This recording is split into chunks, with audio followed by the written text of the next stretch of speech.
kita punya business partner. Dia tipu saya, dia ambil saya punya brand. Okey, kau tanya saya pengalaman buruk saya rasa antaranya adalah bila orang pecah amanah dengan you lah.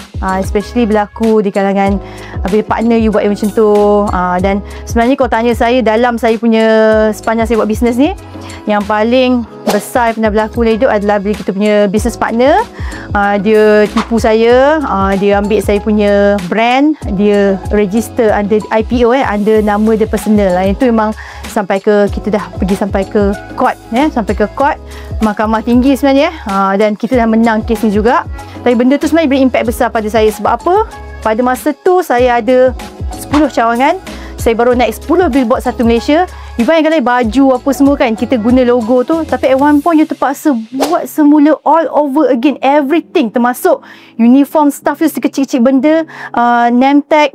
So benda tu memang, dan dia kena buat pada masa yang sangat pendek, dan betul memang saya rasa mentally memang betul-betul mentally affected lah. So tapi kita tahulah semua ni ada hikmahnya. So hidup mesti teruskan, sangka baik dengan Tuhan kan. So mesti ada hikmahnya. So alhamdulillah, kita tak adalah makin teruk. In fact, saya dapat makin grow. Even now kita ada 25 cawangan. So alhamdulillah, semua tu ada hikmahnya. Dan inilah life must move on.